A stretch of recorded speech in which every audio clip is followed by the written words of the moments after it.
নমস্কার, এনবিপি ইউনানি আয়ুর্বেদা রিসার্চ সেন্টারের বিশেষ অনুষ্ঠানে আরো একবার আমাদের সকল দর্শক বন্ধুদের জানাবো অনেক অনেক স্বাগত এবং আরো একবার আপনাদের কিছু ভালো খবর সুখবর দেওয়ার জন্য আমরা কিন্তু হাজির হয়ে গিয়েছি। আর ভালো খবর মানে অবশ্যই আমাদের তরফ থেকে থাকে যে কিভাবে আপনাকে ভালো রাখা যায়, কিভাবে আপনাকে সুস্থ রাখা যায় শারীরিকভাবে এবং মানসিকভাবে। জানেন তো, শারীরিক সমস্যা থেকেও আমাদের মনের সমস্যা বা মানসিক সমস্যা অনেক বড় সমস্যা। শারীরিক সমস্যা হয়তো কখনো কমে যাবে, কিন্তু মানসিক সমস্যা একবার এলে সেটা কিন্তু সারার নাম নেয় না। সে কারণে মানসিক সমস্যাকে অনেকটা যত্ন করে ভালোবেসে সযত্নে সচেতনতার সঙ্গে কিন্তু ট্রিটমেন্টের প্রয়োজনীয়তা রয়েছে। অনেক ক্ষেত্রে আমরা ভাবি অসুখ বা সমস্যা মানে সেটা শারীরিক সমস্যা, মানসিক সমস্যা এটা আবার অসুখের মধ্যে পড়ে নাকি, এর জন্য আমার মেডিসিন খাওয়ার প্রয়োজনীয়তা নাকি। অনেকের মধ্যে কিন্তু এই বদ্ধমূল ভুল ধারণাটা এখনো রয়েছে। শারীরিক সমস্যায় যেরকম মেডিসিনের প্রয়োজন, মানসিক সমস্যাতেও কিন্তু মেডিসিনের প্রয়োজনীয়তা রয়েছে।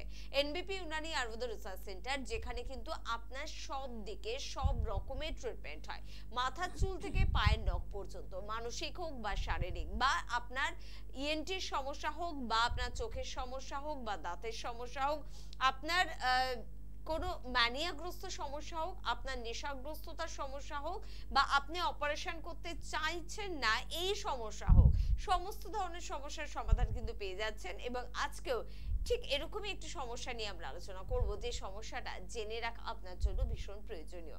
আমাদের সঙ্গে তার আগে বলে দেবো, উপস্থিত রয়েছেন এই সংস্থা সিএমও ডক্টর এড ভট্টাচার্য। প্রথমেই ম্যাডামকে জানাবো অনেক অনেক ধন্যবাদ এবং স্বাগত। নমস্কার।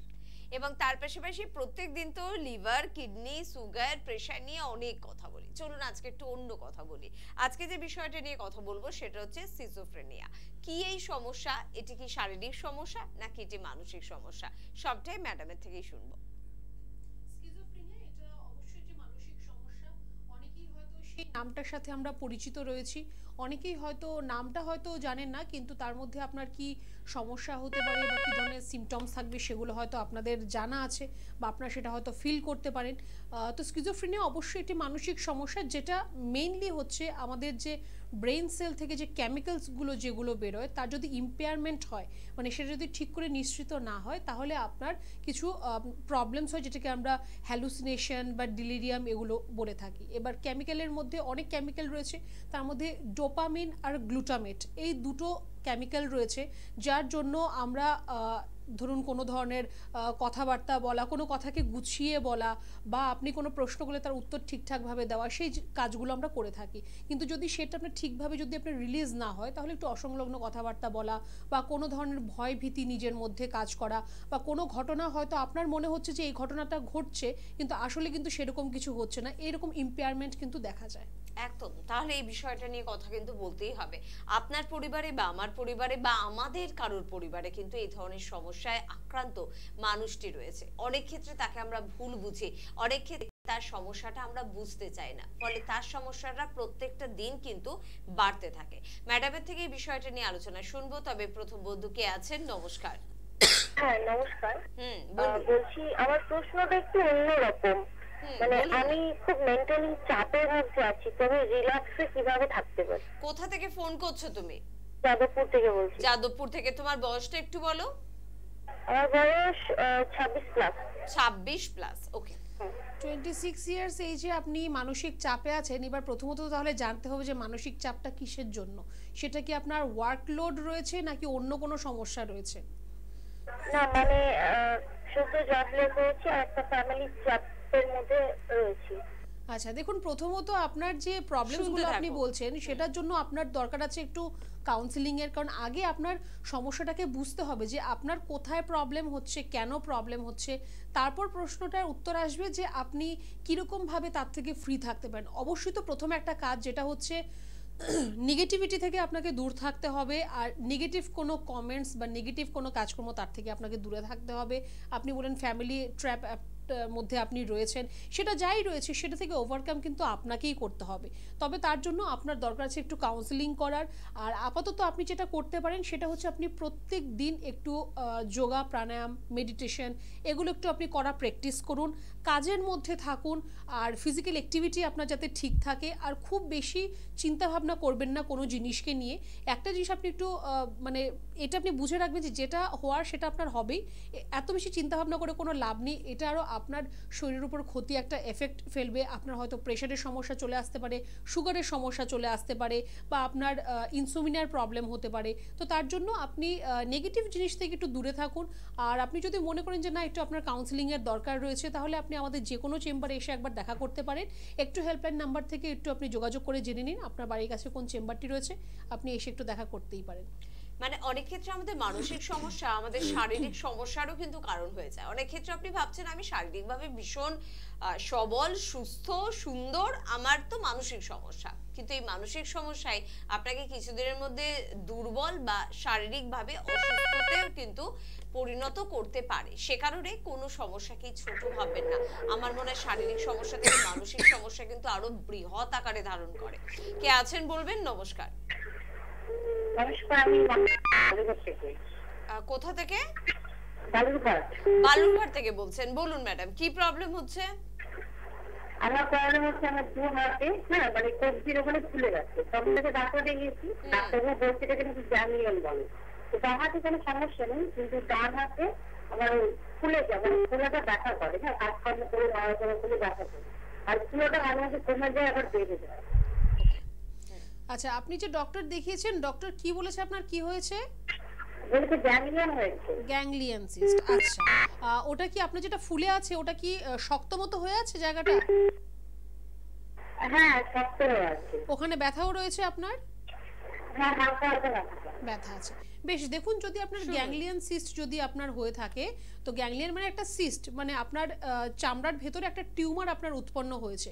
তো তার জন্য কিন্তু আপনার প্রয়োজন রয়েছে যে অবশ্যই আগে তার একটা ইনভেস্টিগেশন করা, যে আপনার ওই যে টিউমারটা রয়েছে সেটা কোনো খারাপের দিকে যাচ্ছে কিনা। প্রত্যেক টিউমারই যে ক্যান্সারাস হয় এমন কোনো ব্যাপার নেই, কিন্তু যে কোনো জায়গায় টিউমার থেকে কিন্তু আপনার ক্যান্সার হতেই পারে। তো তার জন্য একটু তার পরীক্ষা করার দরকার আছে, সেটা ব্লাড টেস্ট থেকেই হয়ে যাবে, কাটাকাটি করার কোনো দরকার নেই। আর আরেকটা হচ্ছে যেটা আপনার ব্যথা হচ্ছে, সেটা কিন্তু আপনি যদি এখন মনে করেন যে আপনার সিস্টের জন্য ব্যথা হচ্ছে, আপনি ব্যথার ওষুধ খাবেন ঠিক হয়ে যাবে, এরকমটা কিন্তু হবে না। আপনার যদি ওখানে গ্যাংলিয়নের সমস্যা থাকে, বা যদি আপনার কোনো হাড়ের সমস্যা থাকে, আগে কিন্তু আপনার সেই সমস্যাটা সমাধান করতে হবে। তো আমি আপনাকে বলবো যে আপনি একটা আপনার কনুইয়ের এক্সরে করে নিতে পারেন। আরেকটা আপনার যেহেতু ওই জায়গাটায় সিস্ট রয়েছে সেটা ইউএসজিতে ভালো বোঝা যাবে, এত কিছু করার দরকার নেই। একটু আপনাকে বলবো আমাদের চেম্বারে এসে একবার দেখা করুন, তারপর আপনার কি করতে হবে না করতে হবে, কীরকমভাবে কি ট্রিটমেন্ট হবে সম্পূর্ণটা আমরা আপনাকে বলবো। আপাতত আপনি যেটা করতে পারেন সেটা হচ্ছে আপনি একটু যে লবণ আমরা খাবারে ব্যবহার করি, নুন, সেটা নিয়ে একটা পোটলা মতো আপনি বানিয়ে নিন। সুতির কাপড়ের মধ্যে নুনটাকে নিয়ে একটা পোটলা মতো বানিয়ে নিন, সেটাকে আপনি একটু গরম করে ওই জায়গাটা একটু চেপে চেপে একটু সেঁক দেবেন। তাহলে আপনার ওই সিস্টটা আস্তে আস্তে ছোট হবে, ব্যথাটাও একটু কম হবে। কিন্তু আপনার কিন্তু তার জন্য ট্রিটমেন্টের দরকার আছে। এইটা করে আপনি ঠিক হয়ে যাবেন সেটা কিন্তু আমি আপনাকে বলবো না। আপনি হয়তো সাময়িক একটু আরাম পেতে পারেন, কিন্তু একটু কিন্তু চিকিৎসার দরকার আছে আপনার। একদম। আর পাশাপাশি কিন্তু স্ক্রিনে কিন্তু যাচ্ছে ফোন নাম্বার। সময় যেহেতু আমাদের অনুষ্ঠানে তো খুব সংক্ষিপ্ত থাকে, 9830235527 বা 37 নাম্বার দুটো কিন্তু নোট করতে ভুলবেন না। এই নাম্বারে ফোন করে কিন্তু আপনার বাড়ির কাছে কোন চেম্বারটি রয়েছে এনবিপি সেটা কিন্তু আপনারা জেনে যেতে পারবেন। কে আছেন বলবেন? নমস্কার। হ্যালো। হ্যালো, কে বলছেন? আমি রায়গঞ্জ থেকে বলছি। হ্যাঁ বলুন, কি বাবার সমস্যা? ব্যাপারে। বাবার বয়স কত? আমার বাবার 56 বছর বয়স। কি সমস্যা হচ্ছে? আমার বাবার নাক দিয়ে রক্ত পড়ছে। কোথায় না রক্ত পড়ছে?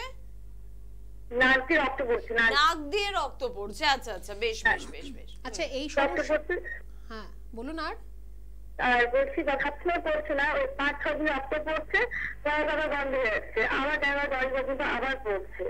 তো কোনো কিছু এখন তো ডাক্তার দেখানো হয়নি। তো এরকম ভাবে ওনার একটা নেজাল ব্লিডিং হচ্ছে আর কোনো ধরনের ডাক্তার দেখানো হয়নি, সেটা তো একটা অস্বাভাবিক ব্যাপার। ওনার কি প্রেসারের সমস্যা রয়েছে? না না, কিচ্ছু নেই। সবসময় না, এই পড়ার 1-2 ঘন্টা আবার নেই। আচ্ছা, 5-6 দিন পর পড়ছে এখন। প্রথমত দেখুন একটু ওনার প্রেশারটা একটু চেক করবেন মাঝে মধ্যে, কারণ যদি প্রেশার লো আছে, প্রেশার লো আছে। প্রেশার চেক করিয়েছেন এর মধ্যে যখন ওনার ব্লিডিং হচ্ছিল?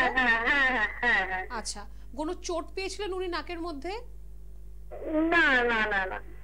বেশ, ওনার দেখুন এপিস্টেক্সিসের সমস্যা হচ্ছে, এটা নেজাল ব্লিডিং যেটা সেটাকে এপিস্টেক্সিস বলা হয়। যদি আপনি বলেন যে প্রেশারের ওনার কোনো সমস্যা নেই, হাই প্রেশার থাকলে কিন্তু নেজাল ব্লিডিং হতে পারে। যদি হাই প্রেশারের প্রবলেম যদি ওনার না থাকে তাহলে কিন্তু ওনার কোনো ধরনের নার্ভ যেটা আমাদের নাকের মধ্যে রয়েছে সেখান থেকে আমাদের একদম মাথা অবধি যাচ্ছে, কোনো নার্ভ যদি রাপচার হয়ে যায়, যদি ফেটে যায়, তাহলেও কিন্তু নেজাল ব্লিডিং হতে পারে। যেহেতু এখন প্রচণ্ড গরম পড়েছে আর আপনার বাবার একটু এইজও হয়ে গেছে, ওনাকে বলবেন সবসময় ঘরে থাকার জন্য, অ্যাটলিস্ট দিনের বেলা যাতে বাইরে না বেরোয়। সন্ধ্যাবেলা বা রাত্রিবেলা বেরোলো সেটা আলাদা ব্যাপার, সারাদিন যাতে ঘরের মধ্যেই থাকে। রেস্ট করতে বলবেন। যখন এরকম নাক থেকে ব্লিডিং হবে তখন প্রথমত হচ্ছে মাথাটাকে একটু উপরের দিকে উঁচু করে রাখতে হবে, যাতে নিচের দিকে থাকলে বেশি পরিমাণ ব্লিডিং হবে। ঘাড়টা একটু এরকম উঁচু করে রাখবে। আর নাকের মধ্যে যদি আপনার কাছে আইস প্যাক থাকে বা জেল আইস থাকে, সেটা দিয়ে একটু নাকের মধ্যে একটু কোল্ড কম্প্রেশন দিতে হবে। এতে আপনার ব্লিডিংটা হয়তো আপনার থেমে যাবে। এবার আপনি একটা পিএনএস এক্সরে একটু করাতে পারেন, যেটা নাকের এক্সরে করা রয়েছে, একটা পিএনএস আপনি করতে পারেন। বা আপনি একটা ব্রেনের এমআরআই করে দেখে নিতে পারেন যে ওনার ব্লিডিংটা এক্স্যাক্টলি কেন হচ্ছে। আর রায়গঞ্জে আমাদের চেম্বার রয়েছে, ওখানে ডক্টর ঘোষাল থাকেন। আপনি একটু হেল্পলাইন নাম্বারে ফোন করে একটা অ্যাপয়েন্টমেন্ট বুক করুন। এটাকে নিয়ে কিন্তু আপনার বসে থাকলে বা দেরি করলে কিন্তু হবে না। খুব মারাত্মক ব্যাপার কিন্তু এটা আপনার হতে পারে, কারণ নেজাল ব্লিডিং কিন্তু স্বাভাবিক নয়। বাচ্চাদের ক্ষেত্রে অনেক সময় এটা দেখা যায়, যদি ওয়ার্ম হয়ে যায়, যদি মানে ডিওয়ার্মিং যদি না করা হয় ঠিক মতো, তাহলে অনেক সময় বাচ্চাদের নাক থেকে ব্লিডিং হয়। কিন্তু ওনার তো আর সেরকম ব্যাপার নেই, ডিওয়ার্মিং এর তো কোনো ব্যাপার নেই ওনার, তো সেটা কিন্তু খারাপের দিকে যেতে পারে। একটুখানি আপনি যোগাযোগ করুন, বসে না থেকে একটু ওনাকে নিয়ে এসে একটু দেখা করুন, উনি একদম ঠিক হয়ে যাবে। একদম। তবে আজকের আমাদের আলোচনার বিষয় সিজোফ্রেনিয়া। আমরা মানসিক সমস্যা নিয়ে কথা বলছি, এই সমস্যা নিয়ে তো বিস্তারিতভাবে জানবোই। তবে ম্যাডামের কাছে একটা প্রশ্ন করব, শারীরিক সমস্যা আমরা কাউকে বোঝাতে পারি, আমার সমস্যাটা লোকে বুঝেও যায়। মানসিক সমস্যার ক্ষেত্রে অনেকে দেখা যায় যে পেশেন্টকে আমরা বুঝতেই চাই না, সে ম্যানিয়াগ্রস্ত হোক, সে একটা কিছু চিন্তা করছে, সে একটা কিছু দেখতে পাচ্ছে, সে কিছু কল্পনা করছে, আমরা সেটা পাগলামি বলে ছেড়ে দিই। শুধু তাকে অবহেলা করাটা উচিত, নাকি ব্যাপারটাকে আমাদের প্রত্যেকের পরিবারের মানুষটাকে সিরিয়াসলি নেওয়া উচিত? একদমই নয়, কারণ এগুলোর মধ্যে কিছুটা তো থাকে ফাংশনাল। অনেকেই সেটা হয়তো বুঝতে পারেন যে কিছুটা ফাংশনাল থাকে, মানে সে হয়তো জেনে বুঝে জিনিসটা করছে, তার হয়তো পরিমাণটা খুব কমই থাকে, হয়তো 10% লোক এরকম কাজ করে। কিন্তু 90%ই লোক যারা মেন্টাল ট্রমায় যারা ভুগছে, তাদের কিন্তু এই যে সিচুয়েশনটা, সেটা কিন্তু আপনাকে বুঝতে হবে। তবে গিয়ে কিন্তু পেশেন্ট আপনাকে হয়তো খুলে বলবে যে কি সমস্যা হচ্ছে বা না হচ্ছে, নয়তো সে কিন্তু এটা নিজের মধ্যেই রেখে দেবে। আপনি যদি বলেন যে কি কথা বলছে বা কি করছে, ও পাগল আছে, তাহলে কিন্তু ও সেগুলো সব নিজের মধ্যেই রেখে দেবে। সেটা থেকে কিন্তু আস্তে আস্তে সে একদম মানে একদম ঘরকুনো হয়ে যাবে বা আনসোশ্যাল হয়ে যাবে, এরকম হয়ে যেতে পারে। তো যদি এরকম কারোর মধ্যে কোনো ধরনের আপনি সিমটমস দেখছেন যে ইরিলিভেন্ট কথাবার্তা বলছে বা এরকম কোনো ইনসিডেন্ট ডেসক্রাইব করছে যেটা অ্যাকচুয়ালি কোনোদিনও হয়নি বা হতেও পারে না, তখন তাকে সাপোর্ট করুন, তার সম্পূর্ণ কথাটাকে শুনুন, বোঝার চেষ্টা করুন। প্রয়োজন হলে কোনো চিকিৎসকের পরামর্শ নিন। এরকম কোনো ব্যাপার নেই যে মানসিক কোনো রোগ হলে সারা জীবন তার ওষুধ খেয়ে যেতে হবে। মেডিসিন ছাড়াও কাউন্সিলিংয়ের মাধ্যমেও কিন্তু এটা ঠিক হতে পারে। কিন্তু এটা যদি অনেক দিন ধরে আপনারা ফেলে রেখে দেন যে আচ্ছা আজকে এরকম বলছে, কালকে ঠিক হয়ে যাবে, পরশু ঠিক হয়ে যাবে, বা অনেকের থাকে যে পড়াশোনা করছে বলে এরকম, চাকরি পেলে ঠিক হয়ে যাবে, বিয়ে করলে ঠিক হয়ে যাবে, এগুলো কিন্তু বাজে কথা। এরকম প্রবলেম থাকলে তাকে সাপোর্ট করুন, তাহলে আরো তাড়াতাড়ি পেশেন্ট সুস্থ হতে পারবে। একদম। অনেক ক্ষেত্রে দুদিন আগে একটা ফোন এসেছিল যে আমার পেশেন্ট ডক্টরের কাছে যেতে রাজি নয়, সে বুঝতেই চায় না যে তার সমস্যা আছে। সেখানে পরিবারের লোকই আগে আসুক, আপনারাই গিয়ে এসে ডক্টরের সঙ্গে কথা বলুন, দেখুন না ডক্টর কি বলছেন। কে আছেন বলবেন? নমস্কার। নমস্কার। কে বলছেন? পিনাকি চ্যাটার্জি কথা বলছি। কোথা থেকে বলছেন? বেহালা। বেহালা থেকে। বলুন দাদা, কি সমস্যা হচ্ছে? হ্যাঁ বলছি আপনাদের দুজনকে প্রথমে আগে খুব ধন্যবাদ জানাই যে আপনি তো সাবলীল হবেনই, আপনি উপস্থাপক, কিন্তু যিনি ম্যাডাম বলেন এত ইমপ্রেসিভ এবং এত সুন্দর বলেন, একদম খুব মানে অত্যন্ত মানে মনোগ্রাহী এবং জ্ঞান পাওয়া যায় অনেক কিছু। তো আমি গতদিন কথা বলেছিলাম, তো আমার একটা ক্লিয়ার করার ছিল। উনি বলেছিলেন সুগারটা প্রথম দিনই উনি কমিয়ে দেবেন, ইনসুলিনটা চলবে কিন্তু ওষুধগুলো বন্ধ করে দেবেন, এবং ধীরে ধীরে একটা টাইমের পরে ইনসুলিনটাও বন্ধ করে দেবেন। এবং আমি এটা শুনে খুব খুশি হলাম, বাড়িতে বললাম ওয়াইফকে। কিন্তু আমার একটা প্রশ্ন আছে, মনে করুন ওনার ট্রিটমেন্ট করার পরে আবার এটা রিল্যাক্স করবে না তো, আবার ফিরে আসবে না তো? কেন ওনার সুগার তো খুব হাই, ইনসুলিন নিতে হয়। এবারে ওষুধটা বন্ধ করে দিল, পরে ইনসুলিনও বন্ধ করে দিল। তারপর দেখা গেল ওনার ট্রিটমেন্ট হওয়ার পরে উনি ওই ওষুধটা আপনি বলেছেন যে কন্টিনিউ করতে হবে না, একটা টাইমের পরে বন্ধ করে দেবেন। একটা বন্ধ করে দেওয়ার পর দেখা গেলো 6 মাস বাদে সুগারটা আবার হুট করে বেড়ে গেল। তো আমি তো খুব রিস্কে থাকবো যে সুগারটা বাড়লো কি বাড়লো না, বাড়লো কি বাড়লো না, চিন্তার বিষয় বেশ, থাকবে। আপনাদের অধিকার রয়েছে এই ধরনের প্রশ্ন মাথায় আসায় বা মনে আসার অধিকার রয়েছে, এবং সেটাই পরিষ্কার করে দেবেন আরো একবার। আরেকটা জিনিস আমার জানার আছে যে উনি কস্টিং এর ব্যাপারে কিছু বলেননি, যে কিরকম কস্টিং উনি আলোচনা করেন খুব ডিটেইলে। সেটা তো এখানে বলা যাবে না দাদা, এটা আপনাকে চেম্বারে আসতে হবে, ডক্টরের সঙ্গে কথা বলতে হবে, আপনার সমস্যাটা বুঝে তারপর। পুরোপুরি আয়ুর্বেদিক? এটা তো আয়ুর্বেদিক মেডিসিন, পুরোপুরি আয়ুর্বেদিক, পুরোপুরি আয়ুর্বেদিক মেডিসিন। ঠিক আছে, আপনার যে প্রশ্নটা ছিল খুব গুরুত্বপূর্ণ প্রশ্ন, ম্যাডাম উত্তর দিচ্ছেন, শুনুন। মানে অ্যালোপ্যাথি থেকে আমি কনভার্ট করার পরে, ওটা করার পরে আমাকে আবার ফিরে অ্যালোপ্যাথি খেতে হবে বা অন্য ওষুধে কন্টিনিউ করতে হবে, এটাই আমার জানার আছে। ওকে, বেশ। শুনুন। প্রথমত তো আপনাকে অসংখ্য ধন্যবাদ ফোন করার জন্য। আর আপনার যেটা প্রশ্নটা রয়েছে যে আপনার মেডিসিন চলাকালীন সময়ে আপনার ওরাল মেডিকেশন বন্ধ হবে, তারপর ইনসুলিন বন্ধ হবে, পরবর্তী সময়ে আপনার সুগারটা বাড়বে কিনা। দেখুন, প্রথমত হচ্ছে আপনার পেশেন্টের বা আপনার যারই সুগারের সমস্যা আপনাদের রয়েছে, যদি আপনার ইনসুলিন চলছে তাহলে আপনি সেটা বুঝতে পারছেন তো যে আপনার সুগারটা কতটা বেশি রয়েছে, যার জন্য আপনার ওরাল মেডিকেশনের পাশাপাশি আপনাকে সাবকিউটেনিয়াস ইনসুলিনও আপনাকে দিতে হচ্ছে। তো সেই সুগারটাকে প্রথমত কম করতে, ঠিক করতে আমাকে কিন্তু একটু সময় দিতে হবে। আপনি যদি সময় দিতে পারেন, আপনি যদি ধৈর্য ধরে আপনি একটু ট্রিটমেন্টটা করতে পারেন, যদি মেডিসিনটা আপনি ঠিকমতো ফলো করতে পারেন, প্লাস আমরা আপনাকে গাইডলাইন দিয়ে দেবো যে আপনার ডায়েট কীরকম হবে, আপনার লাইফস্টাইল কীরকম হবে, সেটা যদি আপনি ফলো করতে পারেন তাহলে আপনার সুগার অবশ্যই আপনার ঠিক হবে, আর সেটা আপনার ফিরে আসবে না। সুগারটা যে ঠিক হবে, আপনি এখন কি করছেন, সুগারের মেডিসিন খাচ্ছেন, সুগারটা আপনার শরীরের মধ্যে যে লেভেলে রয়েছে সেটাকে কমিয়ে রাখছেন। আপনি কিন্তু সেটা ভাবছেন না যে এটা ঠিক হবে কি করে, আপনি তো শুধু কমিয়ে রাখছেন। আমাদের কাজ যেটা হবে যে আপনার সুগার লেভেলটাকে অবশ্যই কমানো, তার পাশাপাশি আপনার সুগারটাকে সম্পূর্ণ ঠিক করা, যেটা কিনা প্যানক্রিয়াসের কাজ। আমরা প্যানক্রিয়াসের মেডিসিন দেবো, প্যানক্রিয়াসকে বুস্ট আপ করবো। প্যানক্রিয়াস যখন ভালো করে কাজ করবে, প্যানক্রিয়াস যখন নিজেই ইনসুলিনটাকে বার করবে, তখন আপনাকে বাইরে থেকে ইনসুলিন দিতে হবে না। মেডিসিন একদিন না একদিন আমাদের মেডিসিনও আপনার বন্ধ হয়ে যাবে, সারা জীবন আপনাকে মেডিসিন খেতে হবে না। কিন্তু মেডিসিন বন্ধ হয়ে গেল, আপনার কিন্তু ডায়েট বা লাইফস্টাইল একটু কিন্তু মেনটেন করতে হবে। সুগারের মেডিসিন আমি বন্ধ করে দিলাম, আপনার সুগার ঠিক হয়ে গেল, এখন আপনি আনন্দ উল্লাস উচ্ছ্বাস করে এক হাঁড়ি রসগোল্লা এনে বসে বসে খাচ্ছেন, তাহলে কিন্তু হবে না। একটুখানি আপনাকেও কিন্তু একটু ডায়েটের মধ্যে থাকতে হবে, একটু ফিজিক্যাল অ্যাক্টিভিটি রাখতে হবে, তাহলে কিন্তু আপনার সুগার কোনোদিনও আপনারা রিল্যাপস করবে না। এইটুকু তো আশা করি আপনারা করতে পারবেন। আমি আপনার যদি একটা এতদিনের সমস্যাকে ঠিক করে দিতে পারি, তারপর আপনারা এইটুকু তো করতেই পারবেন। তো অবশ্যই আপনার সুগার ঠিক হবে। আপনি একবার সেটা আপনি ট্রাই করেই দেখতে পারেন। আপনি তো অনেকদিন ধরে ট্রিটমেন্ট করছেন, এবার একটু আয়ুর্বেদে আপনি ট্রাই করেই দেখতে পারেন। একদম দাদা, এবং দীর্ঘদিন ধরে ভেবে বা বিভিন্ন রকমের পরিকল্পনা নিলে কিন্তু আপনার সুগার বা ডায়াবেটিসটা বাড়বে। সে কিন্তু ওয়েট করবে না, সে কিন্তু এতটা বোঝে না, সে কিন্তু ভীষণই অবুঝ। তাই একজন অভিজ্ঞ চিকিৎসক পাশাপাশি একজন খুব ভালো একজন পেশেন্ট এবং বাধ্য পেশেন্ট যাকে আমরা বলে থাকি, এই দুয়ের কম্বিনেশনে রোগ পালাবেই পালাবে, এটা কিন্তু আমরা নিশ্চিত। কে আছেন বলবেন? নমস্কার। হ্যালো। হ্যাঁ, হ্যালো, কে বলছেন? ম্যাম, আমি নাম বলতে অনিচ্ছুক। আচ্ছা, বেশ, বলতে হবে না। কোথা থেকে ফোন করছেন বলুন? জলপাইগুড়ি থেকে। জলপাইগুড়ি থেকে ফোন করছেন, বলুন কি প্রবলেম আছে? বললাম ম্যাম, আমার মায়ের ফ্যাটি লিভার আছে। ফ্যাটি লিভার আছে, আচ্ছা।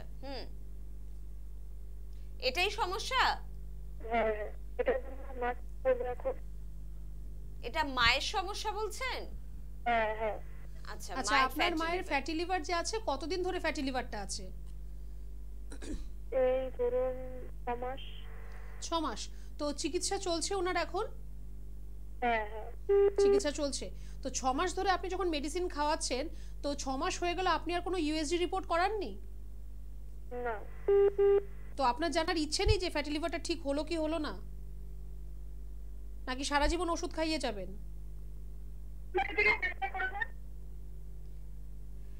শুনতে থাকুন।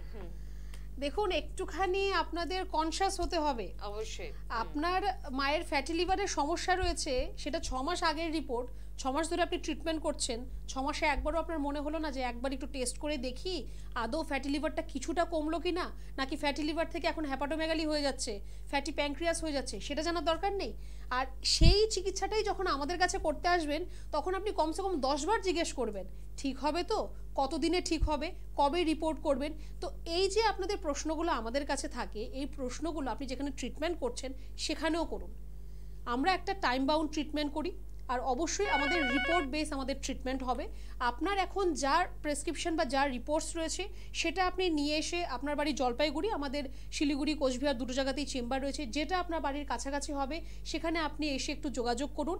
আর যদি সম্ভব হয় একটা আপনি রিসেন্ট একটা আপনার ইউএসজি রিপোর্ট করান, পেটের একটা সোনোগ্রাফি করান, হোল অ্যাবডোমেন করাবেন, পুরো পেটের করাবেন, আপনার বাড়ির কাছাকাছি যে কোনো জায়গা থেকে আপনি করান, করে সেই রিপোর্টটা নিয়ে এসে একবার দেখা করুন। আমাদের মেডিসিন যতদিন চলবে 3 মাস পর আমরা আবার আপনার রিপোর্ট করে দেখব, তখন সেটা আপনিও দেখতে পাবেন যে সেটা বাড়লো কি কমলো, সেটা আমরাও দেখব। আমাদের মধ্যে সেই ভয়টা নেই যে বেড়ে গেলে আমি তখন কি বলবো আপনাকে।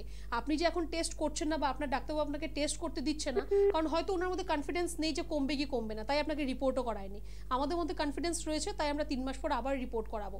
যদি বাড়ে সেটাও আমি আপনাকে বলবো, যদি কমে যায় সেটা তো আপনি নিজেই বুঝতে পারবেন। তো ভয়ের কোনো কারণ নেই, চিন্তাও করতে হবে না। আপাতত ফ্যাটি লিভারের সমস্যা রয়েছে, একটুখানি ইউএসজি রিপোর্টটা করে নিয়ে আসতে পারলে ভালো হবে। যদি না করতে পারেন কোনো ব্যাপার নেই, আপনি এসে আমাদের চেম্বারে একবার দেখা করুন, ডক্টর ঘোষাল ওখানে থাকবেন, আপনাকে অবশ্যই সাহায্য করবেন, কি করতে হবে কি না করতে হবে সব আপনাকে বলবেন। আর কোনো রোগকে নিয়ে বেশি লুকোচুপি করে তো লাভ নেই, যত লুকোচুপি করবেন তত কিন্তু রোগটা বাড়বে। মন খুলে রোগ নিয়ে আলোচনা করুন চিকিৎসকের সঙ্গে, তাহলে ভালোটা আপনারই হবে। কে আছেন বলবেন? নমস্কার। হ্যালো। হ্যালো, হ্যাঁ, কে বলছেন? আমি আরামবাগ থেকে বলছি, সোমা পাড়ে। সোমা পারেক। আচ্ছা, কি সমস্যা? ওই আমাদের বাচ্চা ছেলেটার 7 বছর বয়স, হচ্ছে হামেশাই সর্দি আর জ্বর। বাচ্চা ছেলেটার 7 বছর বয়স, তারপরে কি বললেন? জ্বর আর সর্দি প্রায়। জ্বর আর সর্দি প্রায় লেগেই থাকে, তাই তো? হ্যাঁ হ্যাঁ। আচ্ছা আচ্ছা, বেশ বেশ। আচ্ছা, তো তার কোনো পরীক্ষা কিছু করা হয়েছে কি? কোনো রক্ত পরীক্ষা কিছু করিয়েছেন? এমনি সবই নরমালি ছিল, হচ্ছে রক্তটা একটু কম ছিল তখন একবার। আচ্ছা ইনফেকশন হয়েছিল একবার। আচ্ছা, আচ্ছা, দেখুন আপনার যেটা আপনি শুনুন। বললেন যে আপনার রক্ত পরীক্ষা করিয়েছেন, রক্ত কম আছে। এবার রক্ত কমের জন্য যে জ্বর সর্দি কাশি হবে এমন কিন্তু কোনো ব্যাপার নেই। এবার তার অন্যান্য কোনো সমস্যা রয়েছে কিনা, স্পেশালি ওর অ্যালার্জির সমস্যা রয়েছে কিনা সেটা কিন্তু জানা খুব প্রয়োজন রয়েছে। রক্ত পরীক্ষার মধ্যে একটি পরীক্ষা হয় IgE টেস্ট, একটা রক্ত পরীক্ষা হয়। যদি সম্ভব হয় আপনি সেই পরীক্ষাটা একটু আপনি করে নিতে পারেন। আগামী মাসের 12 তারিখে আমাদের আরামবাগ চেম্বারের ওপেনিং রয়েছে, ওখানে আপনি ডক্টরবাবুকে পেয়ে যাবেন। তার আগে যদি আপনি মনে করেন যে না, এর আগেই আমি চিকিৎসাটা শুরু করতে চাই, তাহলে আপনাকে বেলুড়ে এসে দেখা করতে হবে বা বাল্টিগুড়িতে এসে দেখা করতে হবে, যেটা আপনার কাছাকাছি হবে। আর একটুখানি আপনি এখন ওকে প্রত্যেকদিন সকালবেলা 6টা-7টা করে তুলসী পাতা দিন চিবিয়ে খাওয়ার জন্য, চিবিয়ে খাবে তুলসী পাতাটা। আর একটু ঈষদুষ্ণ গরম জল খেতে দিন ওকে, আর গরম জলে একটু ভাপ নিতে বলবেন ওকে সব সময়, তাহলে এই সর্দি কাশিগুলো একটু ওর কম হবে। ওর ইমিউনিটি লেভেলটা একটু কম আছে, ইমিউনিটিটাকে একটু বুস্ট আপ করতে হবে। তো চিন্তার কোনো কারণ নেই, ও ঠিক হয়ে যাবে, সেরকমও কোনো সমস্যা নেই, শুধু একটু অ্যালার্জি টেস্টটা একটু করিয়ে নেবেন। আর চট করে আমাদের বন্ধুদের জন্য বলবো, কলকাতা কিন্তু অনেকগুলি চেম্বার রয়েছে, খিদিরপুরে রয়েছে, লান্সটাউন কালীঘাটে রয়েছে, শোভাবাজারে রয়েছে। আপনারা কিন্তু সংস্থার ডিরেক্টর ডক্টর বি শর্মাকে পেয়ে যাচ্ছেন কলকাতার চেম্বারে, ম্যাডামকে অর্থাৎ ডক্টর এন ভট্টাচার্যকেও পেয়ে যাচ্ছেন, ডক্টর এস ঘোষালকেও পাচ্ছেন। শুধুমাত্র ফোন করে বিস্তারিতভাবে একটু জেনে নেবেন। হাওড়ায় কিন্তু শিবপুর, বালচিগুড়ি বাজার, দাসনগর, বেলুড়ে পেয়ে যাচ্ছেন সংস্থার ডিরেক্টর ডক্টর বি শর্মাকে, পাচ্ছেন অন্যান্য অভিজ্ঞ চিকিৎসকদের, একটু ফোন করে নেবেন। দক্ষিণ 24 পরগনার বন্ধুরা আমতলায় বৃহস্পতিবার করে পেয়ে যাচ্ছেন ডক্টর বি শর্মাকে। মধ্যমগ্রাম হেড অফিস, এখানে সোমবার করে সংস্থার ডিরেক্টর বি শর্মাকে পাচ্ছেন, এবং শুক্রবার করে ম্যাডামকে অর্থাৎ এন ভট্টাচার্যকে কিন্তু অবশ্যই কিন্তু পেয়ে যাচ্ছেন। আপনারা ল্যান্সটাউন চেম্বারেও কিন্তু এন ভট্টাচার্যকে পেয়ে যাচ্ছেন, ডক্টর এস ঘোষালকে পেয়ে যাচ্ছেন, একটু ফোন করে কিন্তু বিস্তারিতভাবে জানবেন। তার পাশাপাশি একটু চট করে বলে রাখবো, এন ভট্টাচার্যকে বর্ধমান, বোলপুর, আসানসোল, বাঁকুড়া, খড়গপুর, আগরতলা, জামশেদপুর চেম্বারে কিন্তু পাচ্ছেন। ডক্টর এস ঘোষালকে মেচেদা, রায়গঞ্জ, মালদা, শিলিগুড়ি, কোচবিহার এবং শিলচর নতুন চেম্বার, তবে শিলচরেও কিন্তু পাবেন।